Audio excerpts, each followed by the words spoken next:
2025학년도 3월달 우리 3학년 생활과 윤리 문제 우리 같이 보도록 하겠습니다. 전반적으로 수능 기준으로 봤을 때는 문제가 많이 어려운 편은 아니었는데 이제 여러분이 3월이니까 처음 생활과 윤리에 대한 문제를 접한다고 했을 때에는 그렇게 쉽지만은 않았었던 그런 문제지 않았을까라고 생각이 되네요.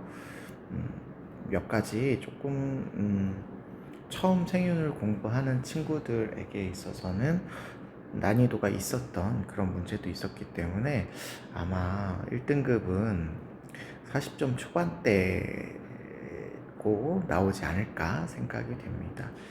아직 3월이고 초반이니까요.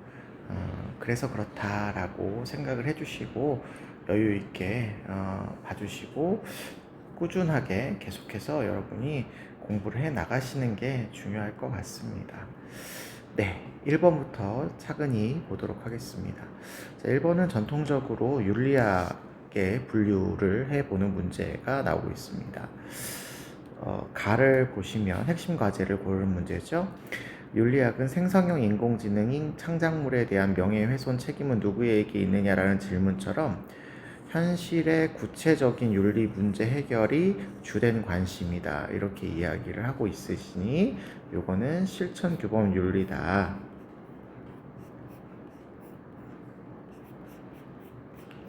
우리 수업 시간에 배워서 알고 있으시죠? 그래서 이거 실천 규범 윤리가 되겠고요.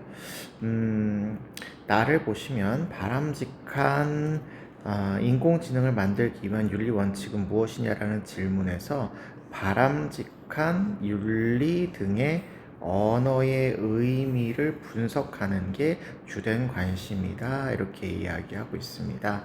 그러면 윤리적인 용어나 개념 이런 것들을 분석하고 이런 것들을 통해서 윤리학의 성립 여부를 판단을 주로 하고 있는 학문 영역이기 때문에 메타 윤리학의 영역이다. 이렇게 볼 수가 있겠죠. 자, 그러면 보겠습니다. 1번. 도덕 현상의 인과관계를 가치 중립적으로 기술하는 것이다 라고 설명을 하고 계십니다. 우리 인과관계를 가치 중립적으로 기술하는 거예요. 이게 이제 도덕 현상인데 도덕 현상의 인과관계의 모습에 따라서 그러면 선생님이 이거 과학적인 탐구 방법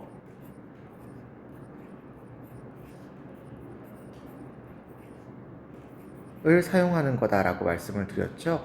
그렇기 때문에 가치가 들어가면 안 되고 사실 판단의 방법을 사용해야 되는 거고요. 그러한 윤리학은 우리가 기술 윤리학이라고 이야기를 하고 있죠. 그래서 1번은 틀린 답이다 이렇게 보시면 되겠고요. 그 다음에 2번 윤리학이 학문으로서 성립 가능한지 탐구하는 것은 메타 윤리학의 영역이죠. 메타 윤리학의 영역입니다. 그래서 2번도 틀렸고요. 3번 도덕 명자의 진위. 여러분 진위는 사실과 거짓을 판단할 수 있는 사실 판단의 영역이죠. 그러면 메타윤리학에서는 이 사실 판단의 영역에서 논증하고 있기 때문에 메타윤리학에 대한 설명이 맞다라고 보시면 되겠습니다. 4번 선악을 판단하는 보편적인 원리, 도덕 원리를 보편적인 도덕 원리를 정립한다 이렇게 되어 있으니까 이 자체만 강조하면 이론 규범 윤리학이고 보통 이 규범 윤리학은 다 강조하고 있으시니까 요거는 규범 윤리학에 대한 설명이라서 메타 윤리학이라고 볼 수가 없겠죠. 그 다음에 5번 보시면 바람직한 삶을 위한 도덕 규범을 세운다. 도덕 규범을 제시하는 것 역시 규범 윤리학의 특징이 됩니다. 규범 윤리학의 특징이 되기 때문에 메타윤리학 입장에서는 동의할 수가 없는 이야기죠. 메타윤리학은 규범을 만들거나 제시하거나 세우지 않습니다. 이 기존에 있었던 윤리학을 분석하는 게 주된 학문의 목표라고 보시면 되겠죠. 그래서 정답은 3번이고요. 1번 문제는 쉽게 출제를 해서 여러분들에게 조금 난이도를 조정을 해 주셨던 것 같습니다. 자, 2번 보실게요. 진인이 나왔네요. 진인은 수업 시간에 선생님 말씀드렸지만 대체적으로 도가의 이상적인 인간에서 나오는 표현이라고 말씀을 드렸죠. 실제로 맞는지도 한번 보세요.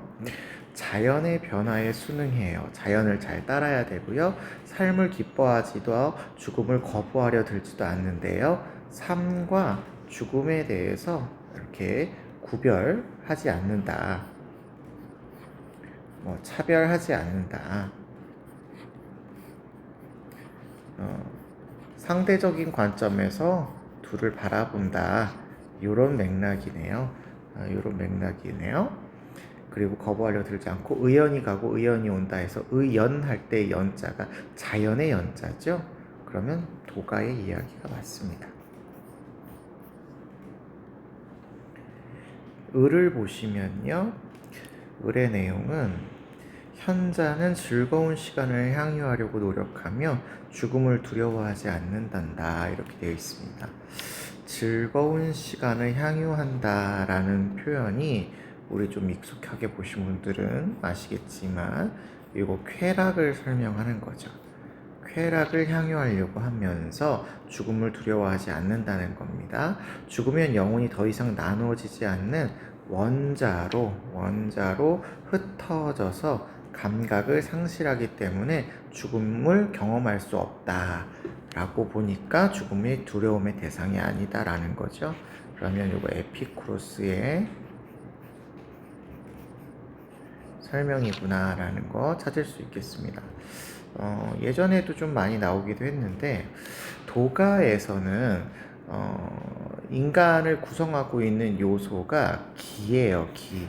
그래서 기가 모이고 기가 흩어지는 것에 따라서 이제 삶이 되기도 하고 죽음이 되기도 하는 거잖아요. 근데 기 자체가 변화하고 모였다 흩어졌다 하지만 기 자체가 소멸하지는 않거든요. 소멸하지는 않습니다.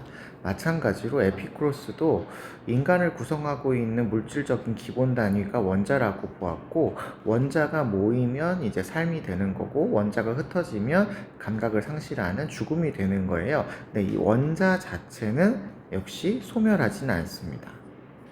원자가 흩어질 뿐이지 소멸하는 것은 아니다. 이렇게 기억을 해주셔야 되겠습니다. 1번 볼게요. 만물 간에 우열이 있듯 아까 말씀드렸다시피 상대적인 관점에서 세계를 바라보기 때문에 우열의 구분을 하지 않는다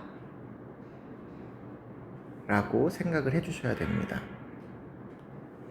그러니 삶과 죽음 간에도 우열이 있다고 얘기할 수가 없고요. 2번 예법에 따라 도가는 예법을 반대하죠. 예법에 따라 죽음을 애도하는 것 왜 애도의 대상이냐? 차이가 없다. 기뻐하지도 않고 거부할 것도 아니다. 이렇게 얘기해야 되겠습니다. 에피쿠로스는 3번 영혼을 구성하는 개별 원자들이 죽음을 계기로 소멸한다 말씀드렸다시피 원자 자체가 소멸하는 건 아니고요. 인간을 구성하고 있는 원자가 흩어지는 것이다. 이렇게 보셔야 됩니다. 그 다음에 4번 죽음에 대한 올바르게 이해. 죽음에 대해서 올바르게 이해했다라고 하는 걸 위에 그래서 여기 현자로 표현했잖아요. 현명하다라는 지혜가 있다. 이렇게 이야기하시면 될 것 같습니다. 지혜가 있으면 즐거운 삶, 아까 말씀드렸다시피 쾌락, 에피쿠로스에서 강조하는 쾌락이라고 하는 삶으로 연결될 수 있다. 이게 정답이 되시겠습니다. 5번 죽음은 지혜를 갖춘 사람도 피할 수 없는 고통이다. 자, 여기까지 보신다면 피할 수 없다라고 하는 것에 에피쿠로스가 동의할 수 있어요. 하지만 에피쿠로스는 이 죽음은 우리 인간이 감각을 상실한 거기 때문에 고통이라는 경험을 할 수가 없습니다. 그래서 뒤에 있는 고통이다라는 말이 나왔기 때문에 에피쿠로스가 동의할 수 없는 표현이고요. 마찬가지로 도가도 기가 흩어지는 죽음이 슬프거나 기쁘거나 하는 게 아니에요. 그래서 고통이다라고 이야기할 수가 없어야 지혜를 갖춘 사람이 될 수 있습니다. 물론 도가에서도 지혜를 갖추고 있는 것이라고 하는 것은 유교적인 지혜를 얘기하는 게 아니라 이제 도가적인 지혜, 도의 지혜를 갖추고 있는 사람을 의미한다고 할 때 그 사람조차도 죽음은 피할 수 없는 자연의 과정인 거는 맞는 거죠. 그래서 똑같이 두 사람 모두가 동의하지 않을 표현이었다고 알아두시면 되겠습니다. 정답은 4번이고요. 3번 보겠습니다. 예술 문제입니다. 적절한 것만을 보기 위해서 고르라는 문제고요.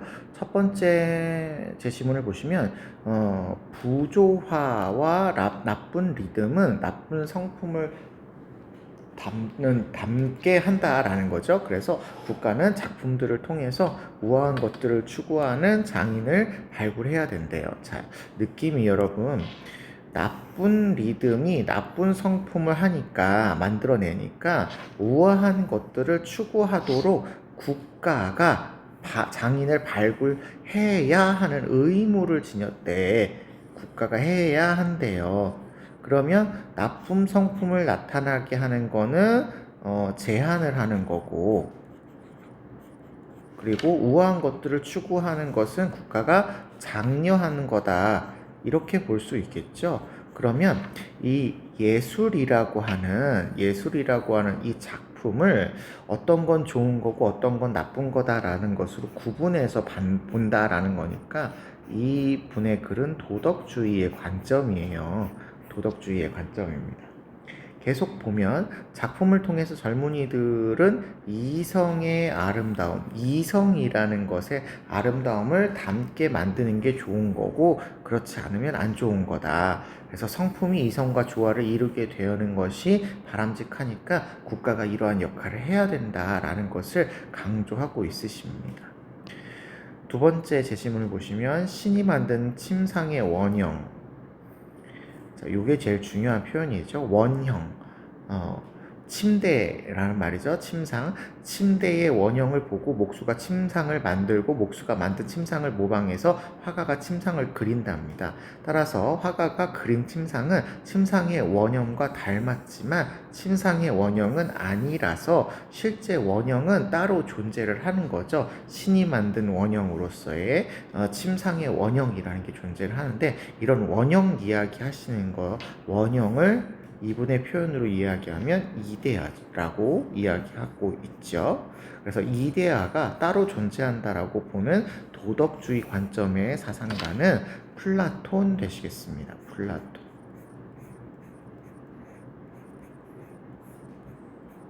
플라톤 되시죠. 그래서 플라톤의 도덕주의를 고르시면 되는데요.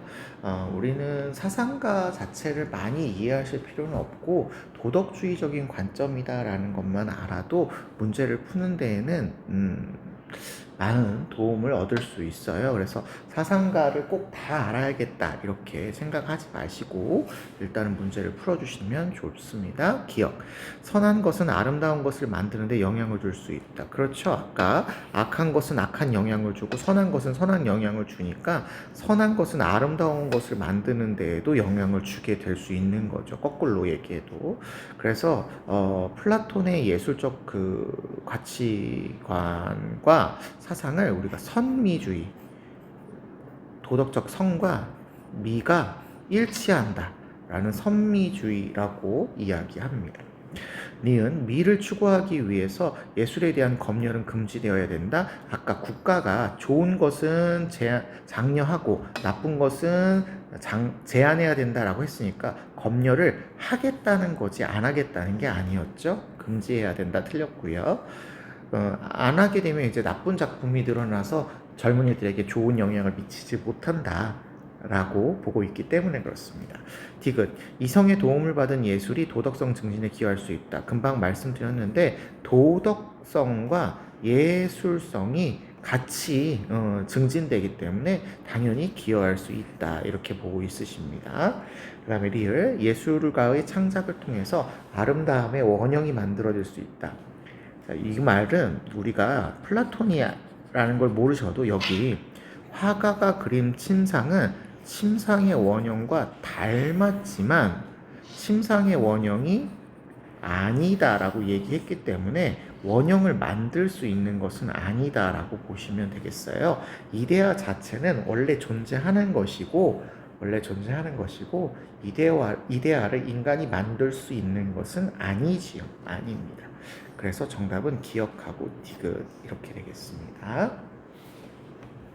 4번 보겠습니다. 다음을 주장한 사상가 입장에서 제시할 조언을 찾는 건데요. 우리 많이 보셨던 그런 제시문이 나오고 있으십니다. 만족해하는 돼지보다 불만족스러운 인간이 되는 것이 낫고 만족해하는 바보보다는 불만족하는 소크라테스가 낫다. 우리 밀 사상가의 글이다라는 거 알 수 있으시죠? 사실 문제 상황은 보지 않으셔도 문제 푸는데 아무런 문제가 되지 않는데요. 그래도 한번 보시면요. 하루에 2만 원으로 행복찾기 TV 프로그램에 출연한 고등학생 A는 노벨 문학상 작가의 작품을 구입하려 읽을 건지 소문난 맛집에서 맛있는 식사를 할 건지 고민 중이시랍니다. 자, 일단은 여러분 미리 질적 공리주의다라는 것은 꼭 알고 있으셔야 되겠죠?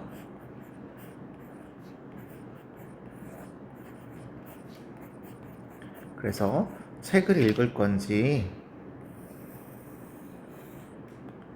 맛있는 식사를 할 건지 고민하는 이 A 친구한테 밀은 뭐라고 조언할 거냐?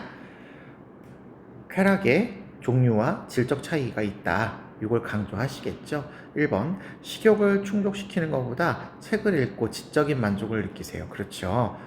똑같은 쾌락이 아니고 질적인 차이가 있으니까 더 고상하고 정신적이고 질적인 수준이 높은 쾌락을 추구하라고 밀은 얘기할 것 같습니다. 1번이 정답이네요. 2번, 행위의 결과가 아니라 쾌락의 질을 고려하여 책을 읽으세요. 당연히 쾌락의 질을 고려하는 건 맞습니다. 그런데 행위의 결과가 아니라가 틀렸어요. 쾌락의 질을 고려한다는 말 자체가 쾌락이 산출되는 결과를 고려한다는 것이라서 쾌락의 결과가 아니라라고 얘기하시면 안 됩니다. 3번, 어느 선택이 정언명령에 따르는 행위인지 우선 판단해라. 밀과 같은 공리주의자들은 행위의 결과가 좋으면 하고 행위의 결과가 좋지 않으면 안 할 수도 있는 것이기 때문에 정언명령에 따른다가 아니라 가언적인 명령의 형태에 따른다라고 해야 할 것 같습니다. 그래서 요거는 틀린 답이다라고 보시고요. 4번, 자연적 경향성을 배제하고 일단 틀리죠. 왜냐하면 쾌락주의를 계승하고 있는 공리주의는 자연적인 인간의 성향인 쾌락이 오면 선이고 고통이 오면 악이다라고 하는 이야기를 기반을 두고 있으니까 이 자연적인 경향성인 쾌락과 고통을 배제하면 도덕적인 판단을 내릴 수가 없습니다. 그래서 이런 말을 해당할 수 없고요. 품격 있는 행위인 독서를 하세요. 그렇죠. 요 말은 할 수 있죠. 품격 있는 행위로서 질적인 수준이 높은 그런 행위를 선택하라. 이런 얘기는 할 수 있는 겁니다. 5번, 질적인 쾌락보다 양적 쾌락 증진을 위해 풍족한 식사를 하세요. 질적인 쾌락을 아까 책 읽는 거라고 봤고 양적인 쾌락은 이제 책 읽는 것 자체가 질적인 쾌락이 보다 높은 거라고 봤는데 식사를 하세요 그러시면 이게 뭐가 앞뒤가 안 맞는 말이죠. 그리고 양적인 쾌락 증진보다 밀은 질적인 쾌락 증진을 강조하고 계시기 때문에 앞에 있는 비교급의 문장도 잘못되었고 풍족한 식사를 하세요라는 것도 옳지 않은 그런 표현이 될 수 있어요. 그래서 이거는 다 밀에 대한 설명이 아니라서 틀린 답이다. 이렇게 찾아주시면 되겠습니다. 그래서 정답은 1번이라고 보시면 되겠네요. 자, 5번 문제입니다. 5번 문제는 여러분 앞으로도 이런 유형의 문제들이 나올 수 있기 때문에 좀 주의 있게 선지나 제시문을 꼼꼼히 봐주시면 좋을 것 같습니다. 갑을 먼저 보시죠. 동물을 잔악하게 다루는 것은 인간 자신에 대한 의무와 배치된다. 이분은 인간의 의무는 인간에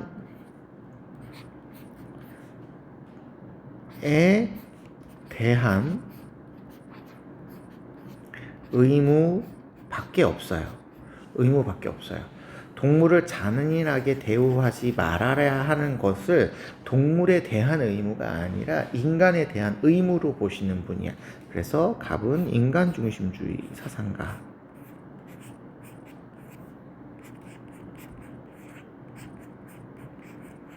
라고 보시면 되겠고요. 인간의 도덕성에 매우 이로운 자연적 소질을 약화시키기 때문에 그렇다. 역시 인간주의를 얘기를 하는데 이렇게 표현하시는 분은 칸트 선생님이시죠. 기억해 두시면 아주 좋을 것 같고요. 선생님이 수업 시간에는 간접 의무 말씀드리면서 이 말씀을 해드렸습니다. 을 보시면 인간의 많은 활동들은 인간과 대지의 생명작용에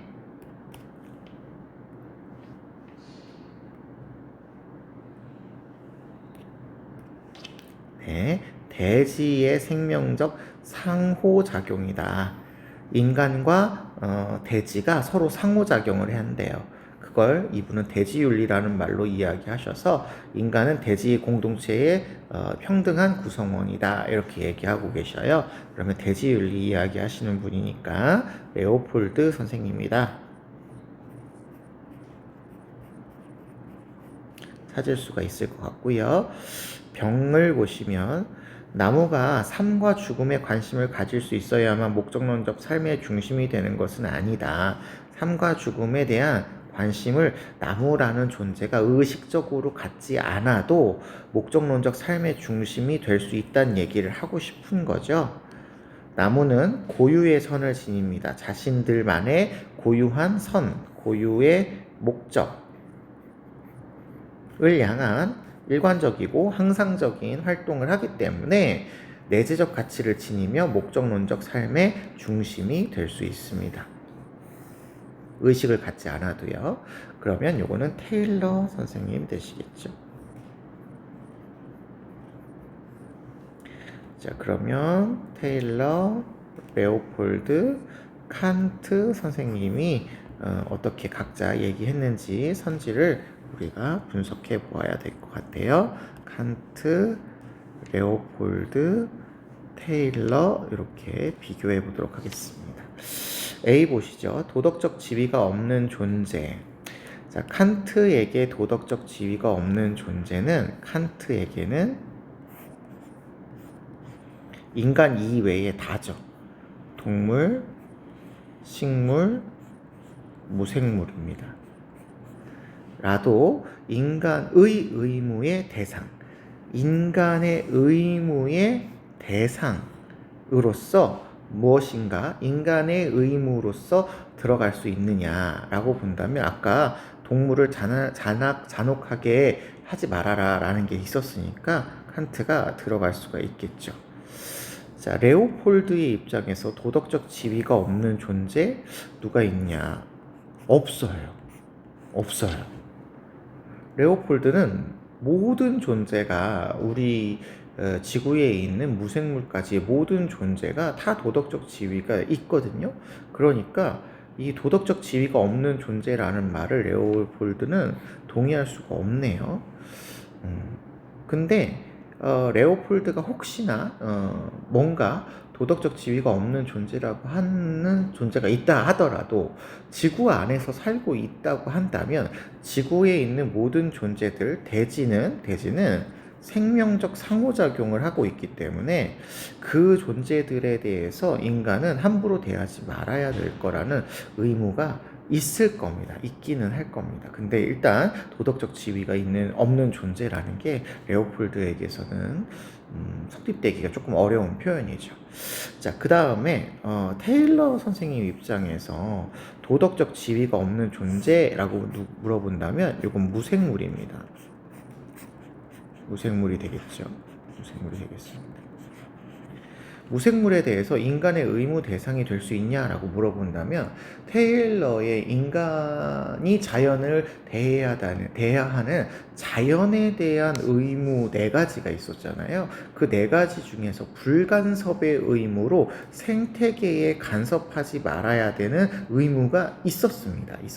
그래서 대상이 될 수 있기 때문에 이거 A라고 하는 칸트만의 주장이라고 할 수가 없다. 이렇게 오시면 되겠습니다. 그 다음에 B를 봐주시면요. 생명이 있는 존재만이 도덕적 고려의 대상이 될 수 있는 것은 아니다. 자, 이거는 약간 부정문의 형태로 나왔기 때문에 조금 주의해 주셔야 돼요. 생명이 있는 존재만이 도덕적 고려의 대상이 될 수 있는 것은 아니다 라고 했어요. 자, 일단 칸트에게서 도덕적 고려의 대상은 오직 인간밖에 없습니다. 인간만이거든요. 그러면 인간은 당연히 생명이 있는 존재여야 해요. 생명이 있는 존재여야 돼요. 그런데 생명이 없는 존재, 생명이 있는 존재가 도덕적 고려의 대상이 될 수 있는 것은 아니다 그러면 생명이 없어도 도덕적 고려의 대상이 될 수 있다고 얘기하는 거랑 마찬가지라서 인간만 도덕적 고려의 대상이 되는 칸트는 인간은 무조건 생명이 있어야 되기 때문에 인간 이외의 존재인 예를 들면 무생물 같은 존재들은 도덕적 고려의 대상이 될 수 있는 게 아니다 라고 오셔야 되겠습니다. 그래서 생명이 없는 존재는 도덕적 고려의 대상이 될 수 없기 때문에 생명이 있는 존재만이 도덕적 고려의 대상이 될 수 있다 이렇게 얘기하셔야 되니까 칸트는 동의할 수 없고요. 제가 말을 조금 복잡하게 한 것 같네요. 자, 레오폴드 보시면 생명이 있는 존재만이 도덕적 고려의 대상이 될 수 있다. 자, 우리 이거 이렇게 얘기해 볼까요? 생명이 있는 존재는 일단 인간, 동물, 식물까지입니다. 식물까지예요. 근데 요것만 도덕적 고려의 대상이 된다 그러시면 레오폴드는 무생물이 빠져요. 무생물이 빠지기 때문에 아니다라고 하면 무생물이 들어가야 되기 때문에 도덕적 고려 대상에 여기만 해당할 수 없어라고 하는 말에 동의를 해야 됩니다. 동의를 해야 되는 거죠. 테일러 선생님은 도덕적 고려의 대상이 누가 들어가냐면 인간, 동물, 식물이 들어가죠. 인간, 동물, 식물이 들어갑니다. 그러면 이 외의 존재는 도덕적 고려의 대상이 아니니까 존재만이라고 얘기해도 맞아야 됩니다. 그러니까 아니다 그러면 틀렸다라는 거죠. 그래서 여기 X라서 B에 들어갈 수 있는 선지가 되겠습니다. 디귿 선지 볼게요. 이성의 유무를 근거로 감각이 있는 개체를 도덕적 고려의 대상에서 제외해서는 안 된다 이렇게 얘기하고 있어요. 자, 도덕적 고려의 대상을 이야기할 때 위에 지금 니은하고 똑같은데요. 칸트는 인간만이에요. 인간만이고요. 인간은 이성을 지녔어요. 그러니까 이성을 지녔냐 안 지녔냐가 도덕적 고려인지 아닌지를 결정하는 기준이거든요. 그러니까 이성의 유무를 근거로 해서 도덕적 고려의 대상을 제외할 수 있다 이렇게 얘기하셔야 되죠. 이성이 없으면 도덕적 고려에서 빠질 수도 있고 이성이 있으면 도덕적 고려의 대상이 되고 이런 겁니다. 그 존재가 감각이 있건 없건 상관없이 이게 중요한 게 아니죠. 그래서 X 제외할 수 있다 이렇게 오셔야 되겠죠. 그 다음에 레오폴드 입장에서는 이성의 유무를 근거로 감각이 있는 개체를 도덕적 고려의 대상에서 제외하면 안 된다. 자, 감각이 있는 개체는 일단 동물일 거예요. 동물. 레오폴드에게 있어서 인간, 동물, 식물, 무생물까지 모두 고려의 대상인데 동물을 도덕적 고려의 대상에서 제외할 수 없죠. 제외해서는 안 되죠. 안 되니까 이거 맞는 거다. 이렇게 보시면 되겠습니다. 동물이 들어가니까 여기 동물이 들어가니까 자 마찬가지예요. 테일러 선생님 입장에서도 보시면 테일러 선생님은 인간, 동물, 식물까지가 도덕적 고려의 대상이 들어갑니다. 근데 지금 감각이 있는 개체는 동물이에요. 동물. 동물이니까 당연히 제외해서는 안 됩니다. 안 됩니다. 그래서 요거 들어가시면 되겠습니다. 그러면 C도 맞는 선지가 되겠죠. 리을 보겠습니다. 인간이 수단으로 대할 수 있는 어떤 존재도 도덕적 주체가 될 수 없다. 이거 칸트 물어보는 문제인데요. 여러분, 칸트의 제2정언 명령에 따르면 인간을 단지 수단으로만 대우하지 말고 동시에 목적으로 대우해라. 이렇게 얘기했단 말이죠. 일단 칸트에게서 모든 인간은 도덕적 주체입니다. 도덕적 주체예요. 근데 그 인간을 수단으로 대할 수 있기 때문에 도덕적 주체도 수단으로 대할 수 있으니까 인간을 수단으로 대하면서 도덕적인 주체로 대할 수 있는 거죠. 그래서 이거는 X이고요. 여러분은 요 칸트의 요 선지의 얘기를 꼭 잘 기억을 해주시는 게 좋겠습니다. 최근 들어서 요렇게 칸트한테 인간을 수단으로 대할 수 없느냐라는 선지들이 계속해서 출제가 되고 있거든요. 단지 수단으로 대하면 안 되지만 수단으로 대하면서 동시에 목적으로 대할 수 있기 때문에 수단으로 대할 수 있는 존재가 인간이다. 이렇게 생각하셔야 돼요. 그래서 이거 X다 이렇게 보시면 되겠고요. 레오폴드에게 수단으로 대할 수 있는 존재가 누가 있느냐? 수단으로 대화할 수 있는 존재 다 됩니다. 인간, 동물, 식물, 무생물.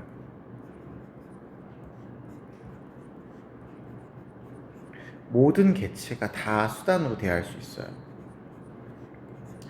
왜냐하면 레오폴드는 이 개체보다 전체가 더 중요하거든요.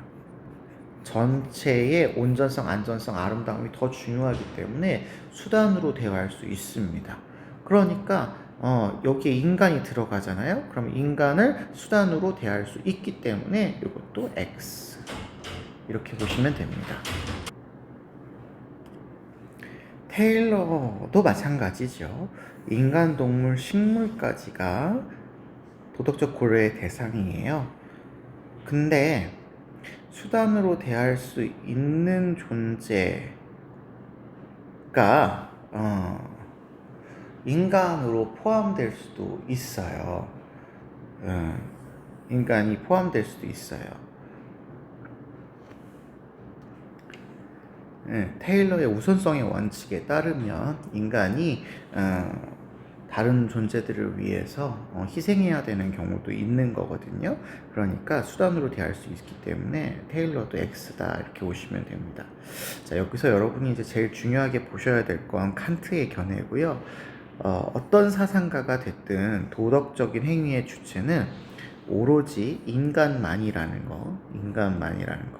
그래서 이 문제는 인간에 대해서 어떻게 생각하느냐를 물어보는 문제구나. 요걸 꼭 기억을 해주시면 좋겠어서 리을에는 들어갈 수 없는 선지니까 정답은 3번으로 찾아주시면 되겠습니다. 네, 5번이 조금 중요하면서도 어려운 그런 문제니까요. 꼼꼼하게 잘 분석해 주시면 좋겠습니다. 자, 6번 보실게요. 서술형평가 문제이고요. 옳지 않은 거 고르는 겁니다. 가를 보시면 성적 관계, 이거 성과 사랑 이야기인데요. 일단 가를 보시면 성적 관계의 도덕성을 판단하는 기준은 다른 일상 행위의 도덕성을 판단하는 기준과 다르지 않답니다. 그러므로 자율성 존중의 원리와 해악 금지의 원리를 준수하는 성적 관계가 도덕적으로 정당하다고 이야기할 수 있대요. 그럼 요게 기준이라는 건 보통 우리가 자유주의적인 관점에서의 성과 사랑의 관점을 이야기할 때 이렇게 이야기하고 있죠. 그에 비해서 나를 보시니까요. 성관계는 인간의 다른 활동과 구별되는 특별한 의미를 담고 있어서 출산과 양육으로 이어지는 책임질 수 있는 사랑하는 부부 사이에서 이루어지는 성적 관계만이 도덕적으로 정당하다 이렇게 보고 있습니다. 이런 관점을 우리는 보수주의적인 관점이다 이렇게 얘기하죠. 그래서 이렇게 구분해서 보시면 되는데, 자, 기억부터 보시죠. 자유주의에서 성적 관계를 정당화하는 기본 원리들이 중수가 되면 쾌락을 목적으로 한 성적 관계가 허용된다. 그렇죠. 자유주의는 기본적인 해악금지의 의무와 그 다음에 자율성 존중의 원리 이 두 가지만 충족이 된다면 니은처럼 사랑이 없는 성적 관계에도 쾌락을 목적으로 정당성을 가질 수가 있어요. 그래서 기억과 니은은 모두 정답이 될 수 있는데, 디귿을 보시면 보수주의에서 성적 관계로 추구되는 바가 출산이기 때문에 성적 관계 자체가 목적적 가치를 지닌다가 아니죠. 성적 관계는 출산, 양육을 위한 수단적인 어떤 가치를 지니는 거죠. 그래서 이거 틀렸다 이렇게 보시면 되겠고요. 리을, 부부 간의 성적 관계는 도덕적 정당성을 가질 수 있다. 아까 부부 안에서 이루어지는 경우에 성적 관계만이 여기 정당하다 이렇게 돼 있잖아요. 근데 부부에서 일어나는 거라고 모두 정당한 건 아니고 이렇게 출산과 양육을 책임질 수 있는 사랑하는 부부 사이라는 게 전제가 되어야 되니까 모든 부부 사이에서 일어나는 성적 관계가 도덕성을 가지는 건 아니에요. 하지만 도덕적 정당성을 가질 수 있다고 이야기하는 거니까 맞는 거죠. 미음, 성적 관계는 도덕적 책임으로부터 자유로울 수 없다. 그렇죠. 모두 가의 경우에는 자율성 존중과 해악금지의 원리라는 것으로부터 정당성이 근거가 되는 거고, 나의 경우에는 보수주의적 관점에서의 정당성이 요구가 되고 있기 때문에 완전히 자유로울 수가 없습니다. 그래서 틀린 답을 골라라 라고 이야기를 한다면 요거는 3번 디귿이 되겠다라고 고르시면 되겠습니다. 자, 7번입니다. 7번은 토론 문제인데요. 토론 문제는 갑을의 주장이 공통적으로 주장하는 게 아니라 찬성과 반대로 나누어지는 핵심적인 그런 주제를 고르시는 겁니다. 찬성과 반대가 나누어지더라도 이 글에서 다루고 있는 핵심적인 주제가 아니면 안 되긴 하는데요. 보통은 핵심적인 주제와 관련돼서 찬성과 반대로 구분되는 것을 거의 대부분 찾으시면 됩니다. 그래서 글만 잘 읽어주시면 이런 문제는 답을 찾을 수가 있습니다. 자, 제가 3월 달이기 때문에 조금 자세하게 보려고 해요. 자율주행입니다. 자율주행 중에 위급한 상황이 발생을 했을 때 운전자가 운전대를 잡아야 하는 자율주행 3단계가 있답니다. 운전자가 운전대를 잡아야 된대요. 3단계에서 자율주행 시스템의 운전자의 생태 및 의료 정보를 어디까지 제공할 것인지에 대한 사회적인 합의가 필요하다 이렇게 얘기를 하고 있어요. 요거에 대해서 동의한대요. 그러면 요 앞에 있는 생체 정보와 의료 정보를 어느 쪽까지 제공할 것인지에 대한 사회적인 합의가 필요하다라는 말은 쟁점이 아니에요. 갑도 동의하는 말이고 을도 동의하는 말이기 때문에 이거는 찬성과 반대로 나누어지는 쟁점이 아닌 겁니다. 계속 볼게요. 안전을 위해서 운전자의 동공 상태와 같은 생체 정보 및 질병 이력과 같은 의료 정보, 지금 똑같은 얘기 하죠? 생체 정보, 의료 정보,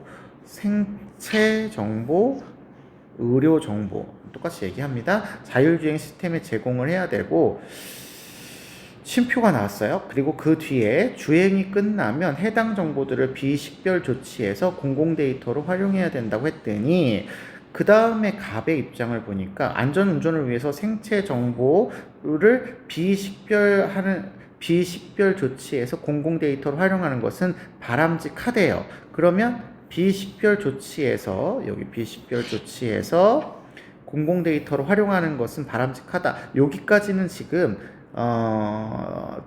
토론의 쟁점이 아닙니다. 왜냐하면 이거는 을도 얘기하고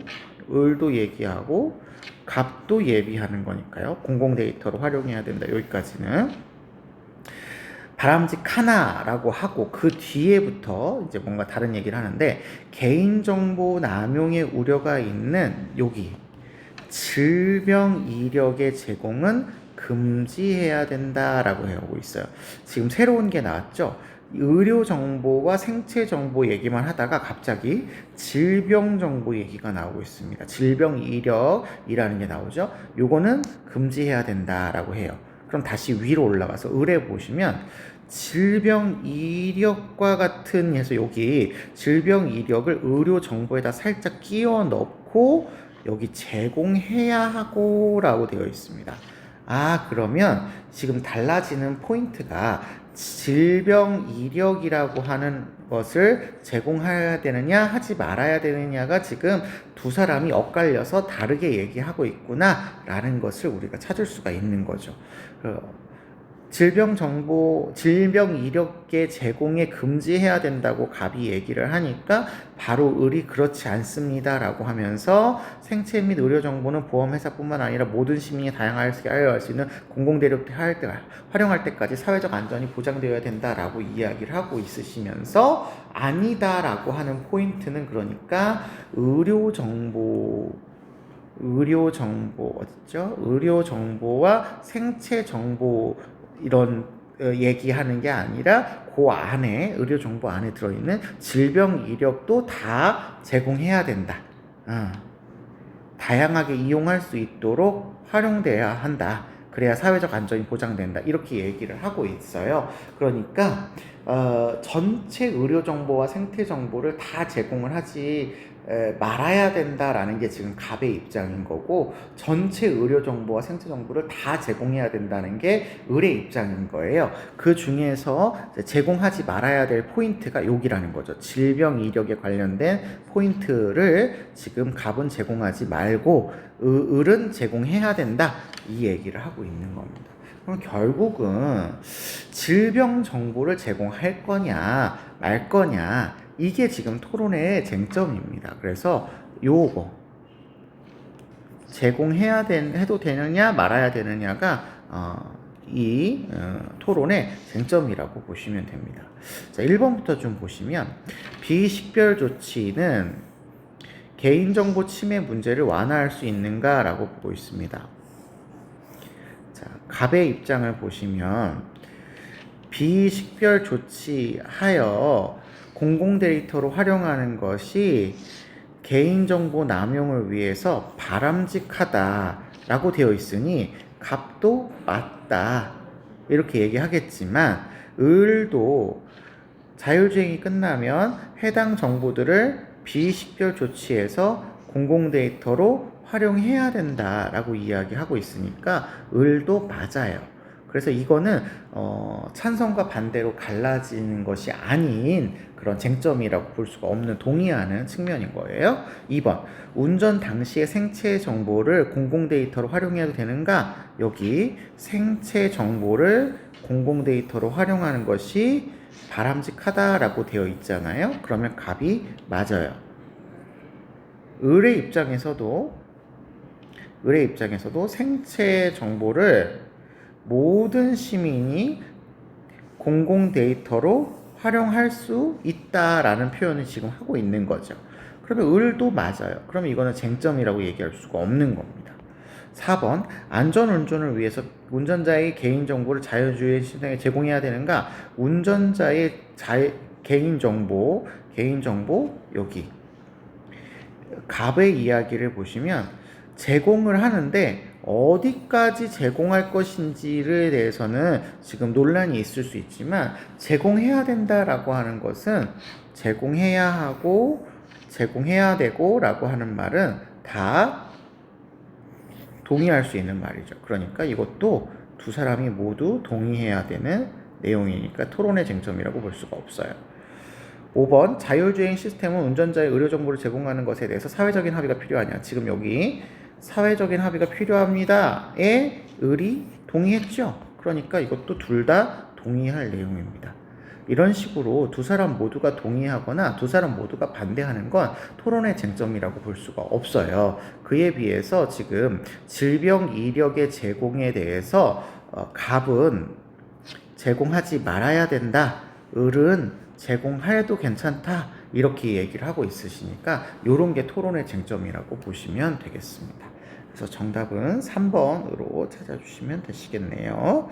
토론의 쟁점을 고르라고 하는 문제들은 생윤에서 한 문제씩 꼭 나오는 문제거든요. 근데 이런 문제들은 자주 우리가 문제를 풀어보면서 이거는 어떤 지식을 물어보는 문제가 아니고 제시문을 분석해서 문제를 풀게 하는 문제구나라는 것을 생각하셔서 문제를 접근해 주시면 좋겠습니다.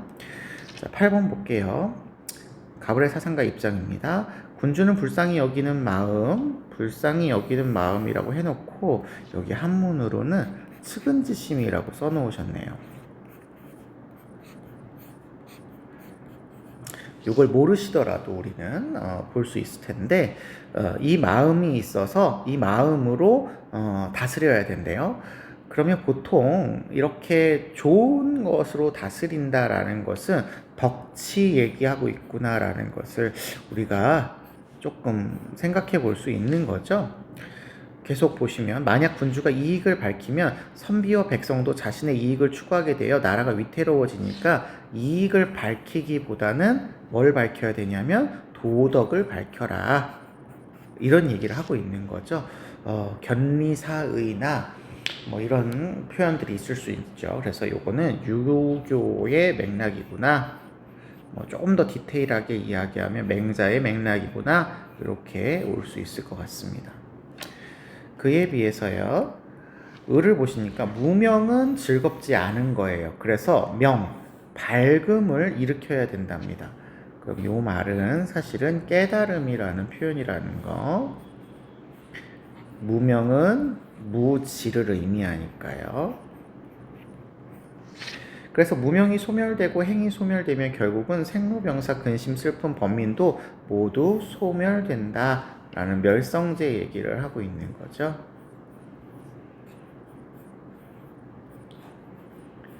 그러면 요거는 불교의 관점이구나 이렇게 볼 수 있겠습니다. 자, 그러면 기억 편지를 볼게요. 유교는 인간의 본성이 선하다고 봅니다. 그렇죠. 성선설의 입장을 보이시고 있으시죠. 순자를 제외하고는 다 성선설의 입장이라고 보시면 돼요. 유교에서 사욕을 따르기도 해요. 그렇죠. 인간은 선한 본성만 지는 게 아니라 육체적인 특성에 따라서 사욕을 따를 수도 있기 때문에 극기복례 같은 거 얘기한다고 말씀드렸습니다. 니은 백성의 이익을 증진하는 것은 군주의 책무가 아니다? 아니죠. 우리가 보통 이 얘기, 백성의 이익 증진과 관련된 이야기 할 때 자주 나오는 게 항산항심이죠. 백성의 항심을 유지하기 위해서 항산의 마련을 해줘야 된다라는 게 군주의 의무였습니다. 그러니까 아니다라는 말은 틀렸다. 그 다음에 디귿이요. 누구나 개정해. 요거 개정해는 삼학입니다. 삼학. 예, 수행을 하면 수행이죠. 해탈에 이를 수 있다. 네, 누구나입니다. 누구나. 모든 존재는 생명이 있는 모든 존재는 불성을 지녔어요. 그래서 누구나 노력하면 부처님이 될 수 있다라는 게 불교의 입장인데 동양 사상은 대부분 다 이런 식으로 누구나 노력하면 이상적인 인간이 될 수 있다라는 이야기를 합니다. 친소를 분별하는 사람은 도에 어긋난다라고 했는데 유교에서의 이는 친소, 좀비 이런 것들을 분별하죠. 어긋나지 않습니다. 그래서 틀렸다 이렇게 보시면 되겠고요. 불교는 분별하지 않는 사랑을 추구합니다. 그래서 어긋나지 않는다. 네, 그러니까 분별하는 사랑은 어긋난다가 맞는 거죠. 그래서 얘는 맞을 수 있다. 이렇게 보시면 돼서 정답은 2번 이렇게 찾아주시면 되겠네요. 9번 보겠습니다. 사상가들의 입장으로 적절한 거 고르시는 거고요. 갑을 보시면 신은 모든 사람이 신 얘기가 나오네요. 모든 사람이 행위에서 각자 자신의 소명, 소명 얘기가 나왔으니까 이거 칼뱅이나 베버가 되겠구나. 근데 두 사람의 의견은 같은 얘기니까요. 소명에 관심을 줄 것을 요구하는데 우리가 생각 없이 인생을 방탕하게 살지 않도록 우리에게 초소를 주시는 게 소명이다. 이렇게 얘기하셨어요. 칼뱅이 되겠네요. 그 다음에 을을 보시면 사람의 성은 나면서부터 이익을 좋아해요. 성이라는 것 자체가 본성이죠. 이익을 좋아한다라는 것, 동양에서는 이익을 좋아한다라는 것을 선이 아니라 악의 요소로 보죠. 그러면 나면서부터 악을 좋아하는 거니까 성악설에 대한 설명이구나. 이렇게 생각해 볼 수 있을 것 같아요.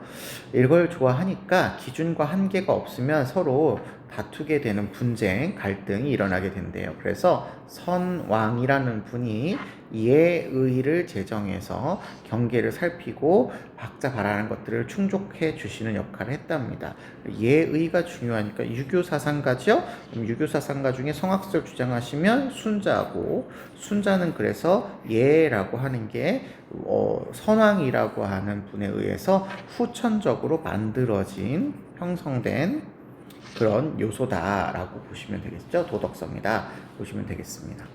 자, 1번 볼게요. 칼뱅은 직업은 원죄를 용서받을 수 있는 구원의 유일한 수단이다 라고 되어 있는데 구원의 수단은 믿음입니다. 성서와 믿음이고요. 유일한 수단이 아니라 구원받았다라고 하는 증표인 것이지 구원의 수단은 아니에요. 구원의 수단은 아닙니다. 2번 각자 직업 노동은 신의 부름에 따른 각자의 몫이다. 그렇죠. 신이 각자의 역할에 따라서 자신의 몫을 부여한 게 소명, 곧 직업 노동인 거예요. 맞는 이야기가 되겠습니다. 2번이 정답이네요. 3번 순자는 타고난 본성을 함양할 때가 아니라 교화시켜야죠. 나쁘니까 교화시켜서 구성원 간의 조화를 이룰 수 있도록 해야 되지 타고난 본성을 함양하면 이익을 좋아하는 본성으로 서로 다투게 된다고 여기 나와 있습니다. 4번 백성의 직분의 차이를 두지 않아야만 이라고 하는데 여기 경계를 정하고 라고 돼 있죠. 유교는 구별해야만 바람직한 겁니다. 차이를 두지 않아야만 아니에요. 5번 직업생활의 궁극적인 목적은 경제적인 안정의 실현이다. 칼뱅에 있어서 직업의 궁극적인 목적은 신의 영광.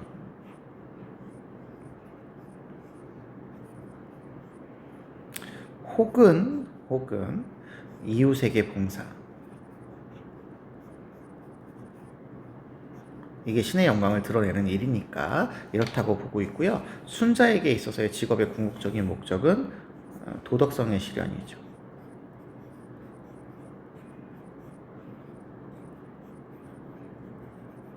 이게 궁극적인 목적이기 때문에 최종적인 목적이다 이런 얘기예요. 물론 경제적인 안정이 목적이 될 수 있습니다만 이걸 최종적인 끝에 있는 목적이라고 얘기할 수는 없는 거다. 요 얘기예요. 그래서 정답은 2번 두 사람 여기 5번은 두 사람 모두 틀린 거고 정답은 3번이라고 보시면 되겠습니다. 10번 문제 보도록 하겠습니다. 가상대화이고요. 이 사상가들의 입장을 고르시랍니다. 갑의 입장을 보시니까요. 영원한 평화, 영구 평화 얘기하시네요. 우리 배운 사상가들 중에는 칸트 선생님이 이런 이야기 하시죠.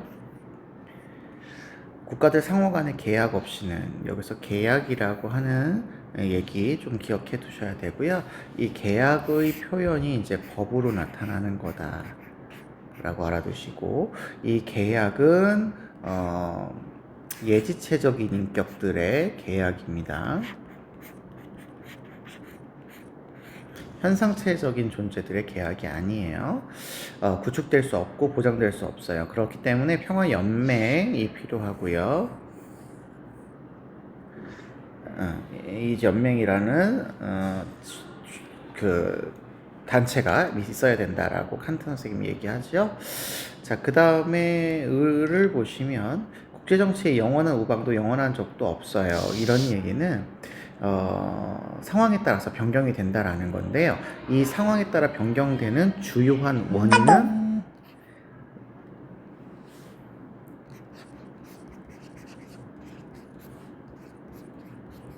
네, 영원한 우방도 영원한 적도 없다라는 건 자국의 이익에 따라서 바뀔 수 있다. 이게 이해관계를 설명하는 그런 표현이었죠. 경쟁하는 국가들 사이에서 영원한 평화는 힘들겠지만 영원한 평화는 어렵다. 이거는 너무 이상적이고 세력 균형을 통한 평화는 가능하다라고 본 모겐소 선생님의 입장이 되겠습니다.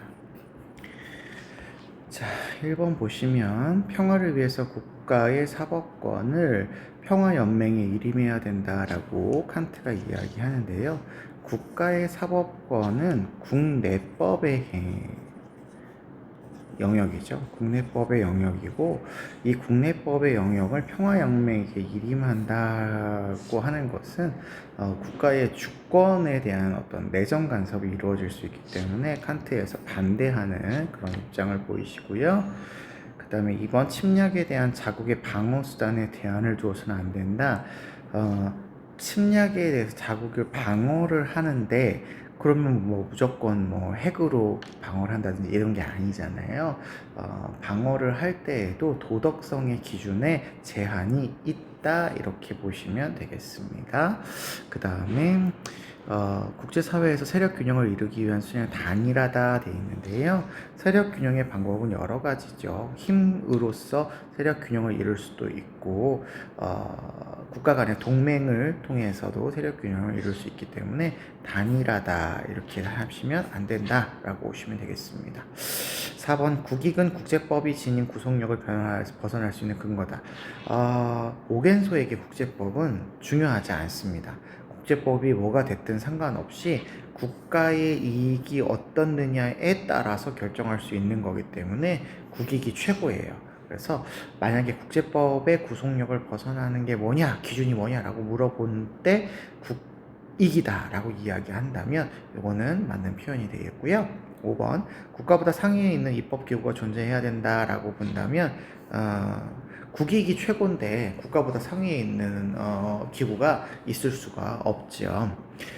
칸트에게 있어서 국가보다 상위의 입법기구가 있냐? 물론 이제 뭐 사법재판이나 국제연맹과 같은 기구들이 있습니다만 그 기구들이 개별적인 국가의 주권을 간섭하거나 이럴 수는 없거든요. 보편적인 우호 조건 안에서만 가능한 거기 때문에 상위에 있다라는 표현이 약간 좀 다를 수 있는데 어쨌든 국제재판소나 국제법, 세계시민법으로서 우리가 국제 평화를 이루어 갈 수 있기 때문에 상위에 있는 법이라고 표현을 하기도 해요. 그래서 칸트에 대한 설명으로는 맞을 수가 있다. 하지만 모겐소에 대해서는 맞지 않기 때문에 정답은 4번이다. 이렇게 보시면 되겠습니다. 11번 갈게요. 11번 강연의 사상가가 지지할 입장입니다. 종교적인 인간이 나왔네요. 종교적인 인간은 성스러운 공간이라고 하는 곳에서 성현이 결부되어 있고 주위에 우주적인 환경으로부터 질적으로 분리된다. 우주적 환경으로부터 질적으로 분리가 됩니다. 반면에 비종교적인 인간은 세계의 신성성을 부인하고 성스러움을 부인한다 이런 얘기입니다. 부인하고 모든 종교 전제를 배제해요. 그러나 사실 비종교적인 인간도 공간 경험에서 종교적 흔적을 완전히 제거할 수 없습니다. 비종교적인 인간에게서도 일상생활의 현실과는 다른 의미가 부여되는 고향, 첫사랑의 기억, 이런 장소들은 개인적인 우주에서의 성스러운 장소가 될 수도 있기 때문에 완전히 종교적으로 벗어날 수 없다. 이런 얘기를 하고 계시죠. 엘리아데 선생님의 성과 속에 나오는 그런 이야기가 되겠습니다.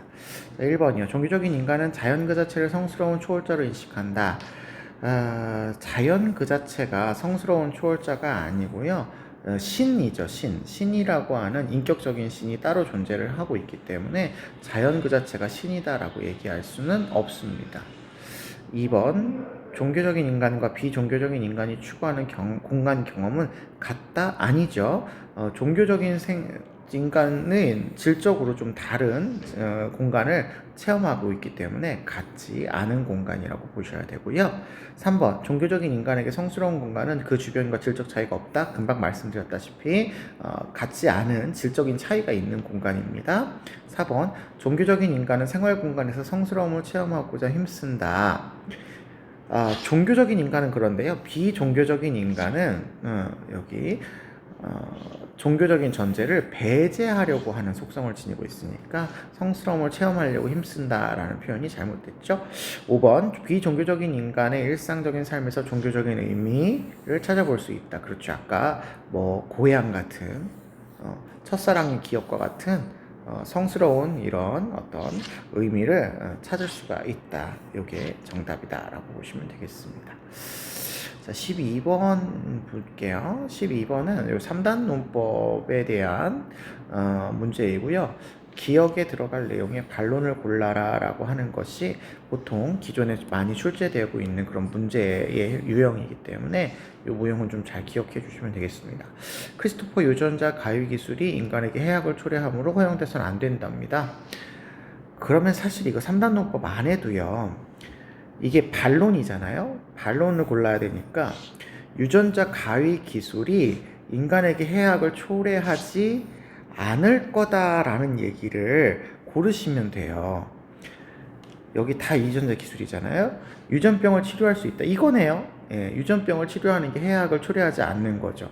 안전성이 확보되지 않았으면 해악을 초래할 수 있고, 후세대의 자율성을 침해하면 해악을 초래하는 거고, 부의 격차 확대하면 해악이죠.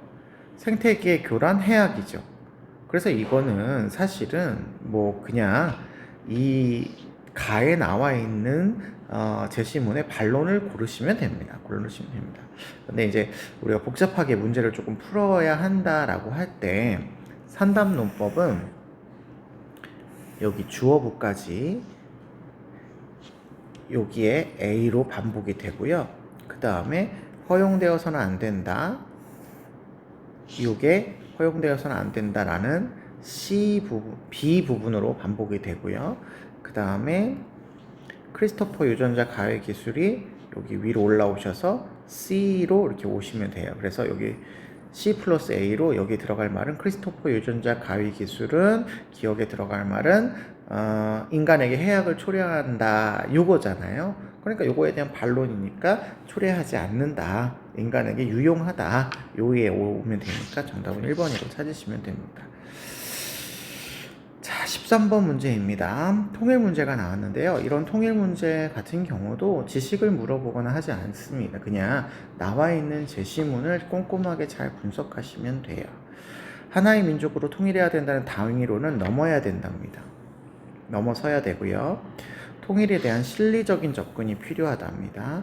전쟁 위험, 체제 수호의 명분으로 하는 자유의 억압은 남북한 주민의 삶을 위협하기 때문에 통일되면 전쟁의 위험이 사라지고 경쟁적으로 지출하던 군사비의 사회 안정망 확충에 초래할 수 있고 시민적 자유가 확대될 수 있고 통일이 되면 자유와 평등이 실현되어 모두의 행복의 삶이 가능해지기 때문에 통일공화국에 대한 분별 있는 애국심이 통일의 동력이 되어야 된다. 이렇게 얘기하네요. 그냥 무작정 통일을 추구하는 것보다는 실제 우리 삶에서 통일이 이렇게 좋은 영향을 미치니까 통일이 되어야 된다라는 그런 의미로서 통일을 바라봐라. 뭐 이런 얘기거든요. 1번 무조건적 애국심 안 되고요. 통일 편익이 통일 찬성하는 근거를 채택해서 안 된다가 아니라 통일 편익이 생길 수가 있다라고 보는 거죠. 3번 여기 민족적 일체감 회복도 중요하지만 이걸로 국한되어서는 안 된다. 뭐 여기 넘어서야 된다라고 했으니까요. 그 다음에 4번 통일은 지리적 거주 공간의 확대 이외의 의미를 지니 못한다. 왜요? 남북한 통일 이외에 자유도 확대될 수 있고 사회적 안정망도 확충될 수 있고 행복한 실현이 가능하니까 확대가 가능하죠. 그 다음에 5번 통일국가에서 보편적 가치에 기반한 공동선, 아까 여기 나오는 자유와 평등, 행복의 실현과 같은 보편적 가치에 기반한 우리 모두의 공동선의 실현이 될 수 있다. 그래서 통일을 해야 된다. 이런 얘기였죠. 5번이 정답이 되겠습니다. 자, 14번 볼게요. 14번은 이게 의식주 관련된 문제에서 나오는 건데 동물의 식용을 어떻게 볼 거냐와 관련된 문제예요. 그래서 여기 보시면 육식에 관련돼서 갑은 가능하다라고 보는 관점이거든요. 그러니까 이분은 육식을 허용해야 된다. 이런 관점이고요.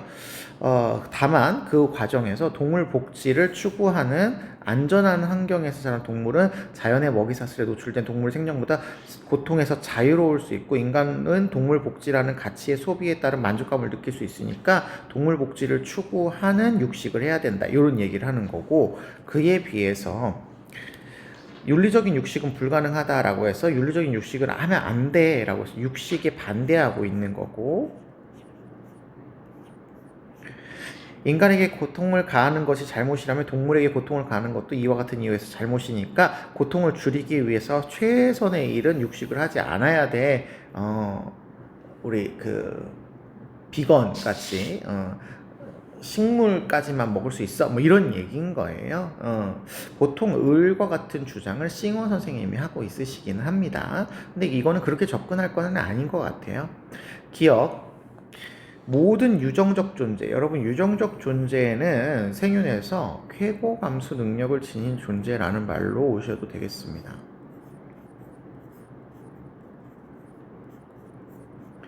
동일하게 대우라는 말은 아무도 얘기하지 않습니다. 여러분 쾌고 감수 능력을 지닌 존재 중에서 인간도 들어가거든요. 그러면 인간과 동물을 동일하게 대우해야 된다라는 말이거든요.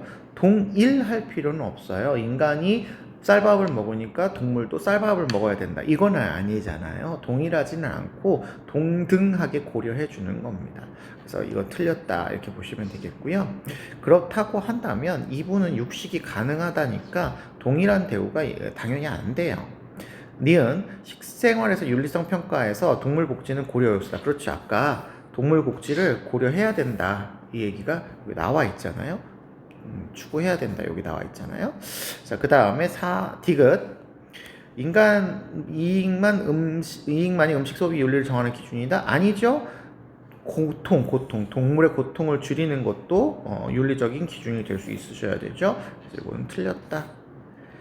리을, 고통을 가중하는 축산 방식은 윤리적이지 않아. 그렇죠. 동물 복지를 추구하는 입장에서 고통을 줄여야 되겠고, 그리고 여기도 당연히 고통을 줄여야 되겠고, 그래서 이거는 두 사람 모두가 동의해야 되는 표현이기 때문에 정답은 니은과 리을로 찾아주시면 됩니다.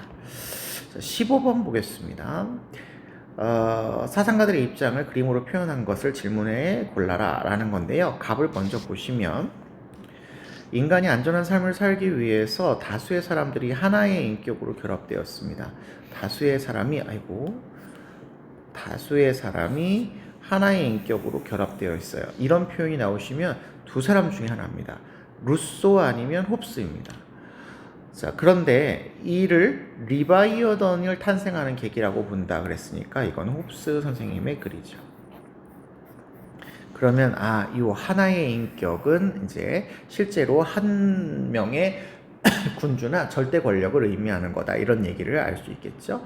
을을 보시면 사람들이 사회에 들어가는 주된 목적은 재산을 보호하기 위해서다. 생명, 고통, 자유, 재산 이렇게 세 개 얘기하는데 그 중에서 제일 중요한 건 재산이죠.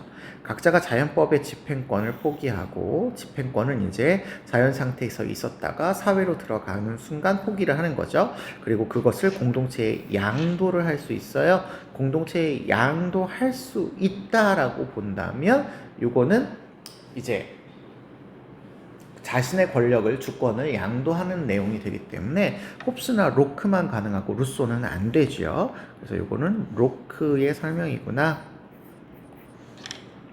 네, 라고 알 수 있을 것 같습니다. 병식, 각자가 자신의 신체와 모든 힘을 공동의 것으로, 아까 얘기했듯이 이렇게 공동의 것으로 하나의 힘으로 모으는 거, 하나의 힘으로 모으는 거, 요거는 홉스 아니면 루소인데, 아까 홉스가 나왔으니까 루소겠죠? 그리고 여기 일반 의지라는 것으로 표현을 하고 공적 인격이라고 이야기하고 있으니까 루소의 글이 되겠습니다.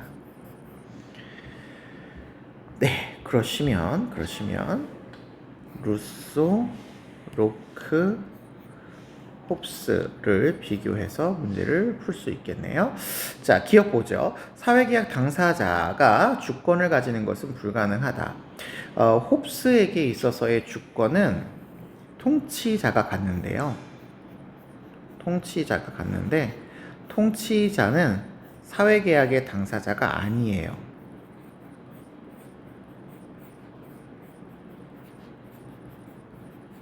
사회계약의 주체가 아닙니다. 그러니까 이게 맞다 이렇게 보시면 되겠죠. 자, 로크에게서의 주권은 국민이 갖습니다. 인민은 사회계약의 당사자죠. 불가능하다가 아니에요. 루소에게서의 주권은 모든 국민이 다 갖죠. 그러니까 모든 국민이 사회계약의 당사자여야 돼요. 불가능하다 아닙니다. X. 니은 통치자의 사적인 목적을 위해 행사되는 국가 권력이 정당화되느냐? 루소는 양도된 신탁된 권력이기 때문에 신탁된 목적을 위해서만 써야지 자신의 목적을 위해서 국가 권력을 행사하면 안 된다라고 보고 있으십니다. 루소 선생님도 마찬가지인데요. 공공의 이익을 지향하고 있는 일반 의지의 감독하에 들어가서 권력이 행사되어야 되기 때문에 사적인 목적을 위해서 행사되면 옳지 못하다 이렇게 보셔야 되겠습니다. 디귿 봅니다. 자발적 동의, 여러분 그 동의는 계약이에요. 자발적인 계약에 의해서 국가 권력에 대한 복종의 의무가 발생하냐라고 물어보고 있는데 이 세 사람 모두가 다 자발적인 동의에 근거해야 된다라는 계약론자들이고요. 국가 권력의 복종을 왜 해야 되느냐? 계약 때문에 했어 라고 얘기하는 거니까 세 사람 모두가 동의할 내용이라고 보시면 되겠습니다. 그 다음에 리을, 자신의 모든 권리를 공동체 전체에 양도하는 사회계약은 일반 의지의 실현을 저해하는가? 라고 되어 있는데 이 계약 있죠. 양도하는 사회계약. 이 계약을 통해서 일반 의지를 만드는 거예요. 그러니까 이게 저해하는 거라는 것은 잘못된 거죠. 그래서 정답은 기억하고 디귿으로 찾아주시면 되겠습니다. 네, 아주 기본적인 사회계약과 관련돼서도 아주 기본적인 문제를 물어보고 있기는 합니다. 자, 이런 것들 이제 조금 우리에게 어려운 문제가 될 수 있으니까 주의해 주셔야 됩니다. 요거 문제 잘 봐주세요. 16번 보겠습니다. 네, 분배 문제네요. 갑. 공정으로서의 정의. 여러분 공정으로서의 정의라는 책 자체를 롤스 선생님이 쓰신 거라는 거 기억해 주시고요. 가장 자발적인 체제에 가깝다. 자발적으로 해야지 강제적으로 하면 안 된대요. 그 사회는 공정한 조건에서 자유롭고 평등한 사람들이 합의할 수 있는 원칙들을 만족시켰기 때문이다 라고 되어 있는데 롤스에게서의 이 공정한 조건이라는 건 결국 원초적인 입장을 이야기하는 거죠.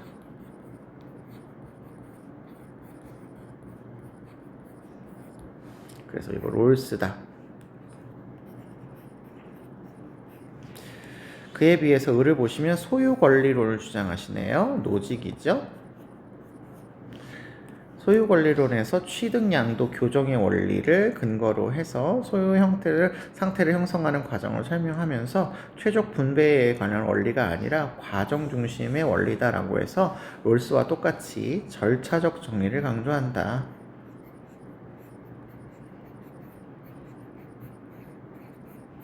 이렇게 얘기할 수 있겠습니다. 자, 보실게요. 롤스는 경제적 불평등을 완화하기 위해, 여러분 경제적 불평등을 완화하기 위한 롤스의 정의의 원칙은 차등의 원칙입니다. 차 등의 원칙을 위해서 기본적인 자유를 제한할 수 있다 이렇게 되어 있는 거잖아요. 안 되죠. 이거 기본적인 자유를 보장하는 원칙은 첫 번째 원칙인 평등한 자유의 원칙이에요. 그러니까 얘가 항상 우선해야 되거든요. 그러니까 이럴 수 있는 경우가 있다. 잘못된 설명이 되시겠습니다. 그 다음에 니은 무지의 베일, 원초적인 입장이죠. 무지의 베일 속의 사람들은 어떠한 지식도 갖추고 있지 않다, 안 돼요. 특수한 지식은 갖추고 있지 않지만 일반적인 지식은 갖추고 있어야 공정한 원칙을 채택할 수 있습니다. 그래서 이것도 틀렸다. 디귿, 국가가 재화의 분배 기준을 결정하면 개인의 소유권을 침해하는 결과를 가져올 수 있어요. 맞죠? 국가에 의해서 재화가 분배되면 안 되고 개인이 자신의 소유의 권리에 대한 그 권리가 있기 때문에 소유권을 가지고 있기 때문에 개인이 해야 됩니다. 그래서 이거는 맞는 거다. 리을, 정의로운 절차를 거쳐서 나온 분배의 결과는 어떤 경우에도 전도하다. 이게 어떤 경우에도가 나와서 그렇지만 여러분 절차적 정의를 주장하는 사람들은 절차만 정의로우면 됩니다. 이미 절차가 결과의 정의로움을 담보하고 있어요. 그래서 그 롤스도 그렇고 노직도 그렇고 절차만 공정하면 된다라고 보는 절차적인 정의를 주장하시는 분들이기 때문에 두 사람 모두가 동의할 수 있는 내용입니다. 5번이 정답이고요. 롤스 노직 문제 치고는 그렇게 어렵지 않은 그런 문제였었습니다. 17번 볼게요. 오늘날 문화 소비자들이 자발성이나 상상력이 위축이 되고 있는데요. 이유는 문화 상품 자체의 속성이라는 아이 때문에 그렇답니다. 예를 들어서 영화의 관객들은 지금까지 보아온 다른 영화로부터 무엇을 기대하는지를 이미 알고 있어요. 그래서 그에 대한 자동적인 반응을 할 뿐이고 적극적으로 사유할 수가 없어요. 그렇게 문화산업은 하자 없는, 여기서 하자 없다라고 하는 것은 영화 관객들의 어떤 기대를 만족시키는 그런 규격품을 만들듯이 인간을 재생산하려 든다. 이거 아도르노의 이야기죠. 문화산업으로 대중을 지배하려고 한다라는 기업. 문화산업은 인간의 개성과 표현의 다양성을 위축시켜요. 그렇죠? 그래서 규격화, 획일화를 초래를 하죠. 니은, 그래서 훨씬 더 통제를 강하게 하죠. 니은, 문화산업은 표준화, 그렇죠? 규격화된 상품을 소비될 가능성을 확대하는 거죠. 맞습니다. 이미 만들어진 어떤 상품에 대해서 소비를 하게끔 하는 거죠. 왜냐하면 그렇게 소비자들을 만들어 왔기 때문에. 디귿, 문화산업은 대중의 자발적인 의사결정에 의해 기획된 게 아니에요. 교묘하게 그렇게 소비자들이 원하도록 그 문화 산업을 만든 주체자들이 기획을 한 거죠. 보통 지배계층이죠. 리을, 문화 산업은 매체를 통해서 대중의 비판적인 사고력을 강화하는 게 아니라 일방적으로 수용하게 만드는 거죠. 여기 자발성이나 상상력이 위축이 되고요. 적극적으로 사유하지 못하게 만드는 거니까 비판적인 사고력을 강화시킨다고 볼 수가 없겠습니다. 여러분 1번 되시겠네요. 18번입니다. 사상가의 입장 고르시는 거고요. 책임에 대한 요구는 권력 행위의 능력에 비례해서 커진답니다. 자, 책임에 대한 요구, 우리가 보통 이걸 의무 이렇게 얘기할 수도 있거든요. 의무는 권력의 능력에 비례한다. 그러니까 능력이 많으면 의무도 많아지고 능력이 내려가면 의무도 내려간다. 이게 칸트의 어떤 의무론적인 관점에서도 이런 얘기가 나오고 있죠. 전통 윤리학은 타인의 존중, 권리 존중, 불의의 개선 등을 강조해 왔고요. 의무의 대상은 지구상의 어떤 것도 아닌 인류 자신으로서 전통 윤리학은 생각을 해 왔었어요. 그러나 기술의 영향력이 커지면서 인간의 책임 역시 기술의 영향력이 커졌다라고 하는 것은 이분의 표현대로 이야기하면 인간의 이 권력행위 능력이 커졌다라는 거예요. 그렇게 되면서 인간의 책임 역시, 인간의 의무 역시 인간뿐만 아니라 지구상의 생명체로 확대되어지는 결과를 가져오게 되었다. 그래서 모든 지구상의 생명체까지 인간의 책임 범위에 들어와야 된다라고 보는 요나스 선생님의 글이 되시겠습니다. 1번 현대인의 책임은 미래의 불행에 대한 예측을 해서 우리가 앞으로 불행하게 될 수 있어 라고 하는 부정적인 예측을 기반해서 이루어져야 된다. 1번이 정답이네요. 2번 현대는 전통 윤리학이 부과하는 책임에서 자유로워야 된다? 아니죠. 확대되는 것이지 전통 윤리학을 제외시켜라, 없애라 라는 게 아니에요. 확대라는 것이죠. 그 다음에 3번 기술은 현대 기술이 초래하는 모든 문제를 해결할 능력을 지녔으면 우리가 반성하고 윤리적으로 고찰할 필요가 없잖아요. 근데 그게 아니기 때문에 우리가 윤리적인 영향력을 바탕으로 책임을 지는 고찰의 태도가 필요한 거죠. 4번 인류 존속에 대한 책임은 자연에 대한 책임과 상호 모순적이 아니라 서로 의존하고 있기 때문에 함부로 자연에 대해서 대하지 말아야 되는 어떤 의무가 생기고 인류 존속을 위해서 그 지구상의 모든 생명체로 확대하는 그런 경향을 보이고 있는 거죠. 5번 인간의 책임 범위는 기술의 영향력과 무관하게 정해져 있다? 아니에요. 아까 얘기했지만 권력과 책임 이거에 비례해서 나타나는 거죠. 비례하죠. 무관하지 않습니다. 정답은 1번이라고 찾아주시면 되겠네요. 19번 보겠습니다. 19번 원조 문제네요. 사상가들의 입장을 보기에서 골라라 라는 문제죠. 1번 보겠습니다. 질서정연한 사회 얘기가 나오셨으니까 요거 롤스라는 거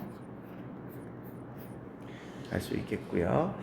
고통받는 사회들을 원조해야 될 의무가 있답니다. 원조는 의무라고 보고 있네요. 의무입니다. 고통받는 사회, 원조의 대상은 고통받는 사회입니다.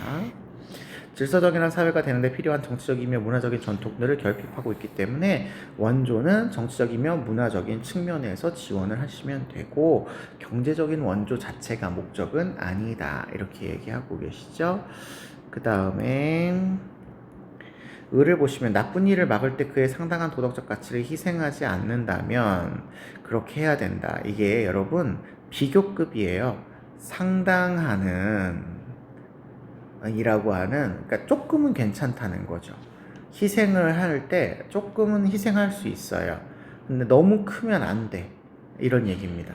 이 원칙은 절대 빈곤 속에서 고통받는 사람을 도와야 된다는 의무로 이어지기 때문에 절대 빈곤을 해소하는 원칙이 원조의 의무에 들어갈 수 있다라고 보는 싱어 선생님의 입장이고요.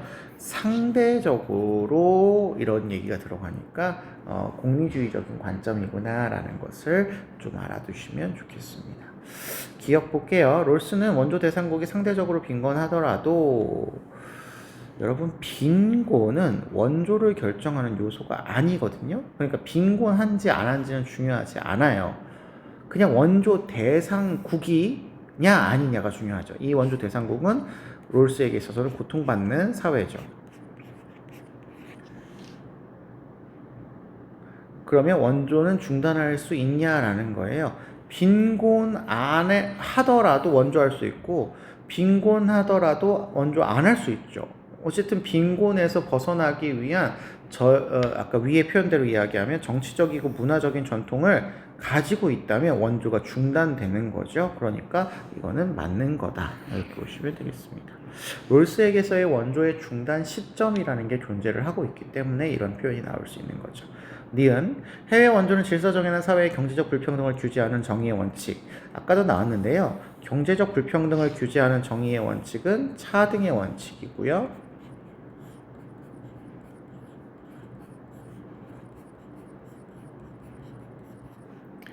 이 원칙은 해외 원조에 적용되지 않습니다. 그래서 이거 틀렸다.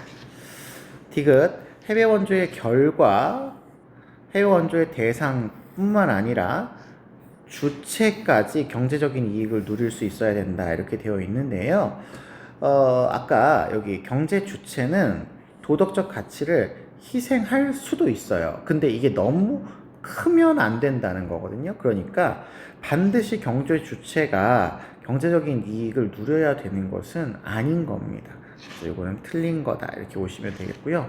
물론 이 경제적인 주체의 이익이 경제적인 주체가 손해를 너무 크게 보면 그거는 원조할 수 없는 거다. 이렇게 보시면 되겠고요. 리을 해외 원조의 의무는 자원 빈곤국의 구성원에게도 부과될 수 있다. 아까도 얘기했지만 롤스는 자원 빈곤이 원조를 결정하는 게 아니에요. 질서 정연한 사회이면 원조를 할 수 있는 의무가 부과가 됩니다. 그러니까 맞고요. 싱어의 입장에서는 자원이 빈곤한 국가에서도 부자인 개인이 있을 수 있어요. 부자인 개인에게는 해외 원조의 의무가 발생될 수 있지요. 그래서 정답은 2번 이렇게 찾아주실 수 있겠습니다. 20번 볼게요. 이거는 이제 교정적 정의와 관련된 문제가 되겠네요. 갑을 보시면 사형의 고통과 달리 종신노역형의 고통은 일생에 걸쳐서 불산돼서 범죄자가 계속해서 고통을 받는 모습은 사형보다 더 큰 인상을 주니까 사형보다 종신노역형이 훨씬 더 좋은 형벌이야 라고 보는 거죠. 종신노역형 이야기하신 베카리아 선생님이 되시겠습니다. 베카리아 선생님이 되시겠고요. 그래서 그에 비해서 을을 보시면 누군가가 살인을 했다면 그는 죽어야 해요. 살인은 죽음으로써만 갚아줄 수 있습니다. 이 경우 범죄자와 응보를 동일하게 해서 가해자에게 사법적으로 집행되는 죽음밖에 없다라고 해서 응부적 관점을 보이시니까 이거 칸트 선생님 되시겠네요. 자, 그러면 여기가 칸트고요. 여기가 베카리아다라고 보시고 여기 간과한다 앞에서 끊고 우리 보시면 되겠습니다. 자, 보겠습니다. 1번. 베카리아는 종신노역형보다 사형이 유용하다? 아니죠. 종신노역형이 유용하다고 보셔야 되죠. 틀렸고요. 2번. 법이 규정한 것을 넘어서는 안 되죠. 법이 규정한 것까지여야 됩니다. 법치주의를 지향을 하고 있어요. 베카리아도 법치주의에 따라야 된다라고 보고 있습니다. 4번. 사회적인 선의 증진. 그렇죠. 사회적인 선이 중요해요. 왜냐하면 베카리아도 공리주의자니까. 형벌을 부과하는 목적입니다. 맞습니다. 이 베카리아가 맞다. 근데 칸트는 그렇지 않죠. 칸트는 사회적인 선 증진 안 해도 돼요. 그냥 살인을 했다면 죽어야 되는 겁니다. 그러니까 사회적인 선 증진이 형벌을 부과하는 목적이라고 얘기하지 않아요. 그래서 3번이 정답. 4번 사적 보복은 칸트입니다. 응보법에 따를 경우만 정당화된다? 안 돼요. 칸트는 응보의 법에 따르는 경우는 공적 보복인 거지 사적 보복이 아닙니다. 5번 형벌은 범죄자의 자발적 동의. 자, 요거 때문에 아까 선생님이 제가 그 원조 얘기할 때 계약 얘기를 잠깐 한 건데 계약이 동의잖아요. 분명히 동의는 계약인데 범죄자라고 하는 분은 현상체적인 존재입니다. 우리가 법이라고 하는 거는 예지체적인 존재들이 동의한 내용으로 구성되어 있는 것이지 범죄자가 동의한 게 아니에요. 범죄자가 동의한 게 아니에요. 그래서 이건 잘못된 거다라고 보시고 칸트는 범죄자가 동의했다라는 것은 범죄자의 형벌을 받기를 의욕한 거나 마찬가지다. 요구한 거나 마찬가지다. 그러면 범죄자가 요구한 걸 들어주는 건 형벌이 될 수 없다는 거야. 그래서 자발적인 동의를 근거로 해서 형벌이 집행되는 것은 아니어야 되기 때문에 이건 칸트에 대한 설명이 될 수 없어요. 그래서 정답은 3번 되시겠습니다. 네, 여기까지 우리가 수모 문제를 좀 풀어봤는데 사실은 여러분들이 기본적인 내용을 알고 계셔야만 이 문제들을 모두 해결할 수가 있어요. 선생님이 지금 전반적인 얘기를 모두 설명할 수가 없어서 간단하게 설명을 하기는 했습니다만 공부를 조금 더 해보시면서 채워나갈 수 있도록 좀 주의를 해주시면 좋을 것 같고요.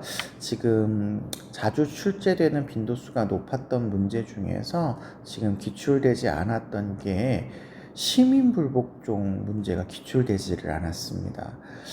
그래서 시민불복종 문제가 지금 기출되지 않은 부분을 조금 신경을 써주시고요. 하버마스의 담론윤리 부분도 지금 출제가 안 됐거든요. 그리고 예술 관련 문제도 나오지 않았고 물론 플라톤의 도덕주의가 나오긴 했습니다만 또 뭐 문화 문제도 지금 엘리아데 정도만 나오고 출제가 안 됐거든요. 그래서 여러 가지 출제가 안 된 그런 영역들이 있을 수 있으니까 좀 신경을 써주시고 3월 문제라서 조금 많이 어렵게는 안 했는데 아마 진도를 다 이렇게 1회독 하지 않았던 친구들이나 처음 지금 생윤 문제를 접했던 친구들은 조금 어려울 수도 있는 그런 수준이었습니다. 하지만 이런 수준의 수능의 문제가 작년에는 아니었고 굉장히 어려운 수준의 문제였었으니까요. 수업을 하면서 심화된 내용, 깊이 있는 내용들을 우리가 조금씩 더 정리를 해주셔야 1등급에 가까이 갈 수 있을 것 같습니다.